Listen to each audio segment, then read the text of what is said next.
جو ہے نا یہ 11ویں یہ تحریکی غلبہ دین کی تحریک ہے.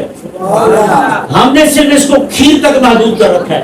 یہ کئی علاقوں میں لڈو اور رسگلے تک محدود ہے اور کئی علاقوں میں جناب یہ صرف بریانی تک محدود ہے. نہ یہ 11ویں جو ہے نا یہ وہ تحریک ہے جو مسجد اقصی کی فتح دلاتی ہے. یہ وہ 11ویں تحریک ہے جو مسلمانوں کو غالب کرتی ہے. یہ وہ تحریک ہے جس کے نتیجے میں سلطان صلاح الدین ایوبی تلوار لہراتے ہوئے فلسطین میں داخل ہوتا ہے.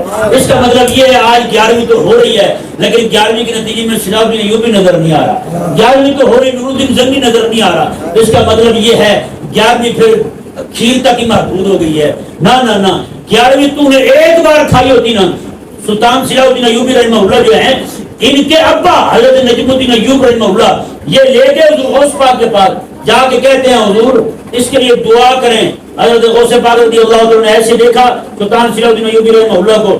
آپ نے دیکھتے ہی فرمایا کہ میرا اللہ اسے اسلام کا مجاہد بنائے گا, اسلام کا مجاہد بنائے گا. تو بھائی آج دیکھیں نا پھر صلاح الدین ایوبی رحمہ اللہ نے وہاں 11ویں کھائی تھی تو اللہ تبارک و تعالیٰ نے انہیں ایسا فتح عطا فرمائی, ایسا غلبہ عطا فرمایا. لیکن آج ہم جو ہیں وہ تو ہم کھیر کھائی اور چھٹی, بریانی کھائی اور چھٹی, رسگلے چوسے اور گئے. نہ بھائی نہ, اس طرح کام نہیں چلے گا.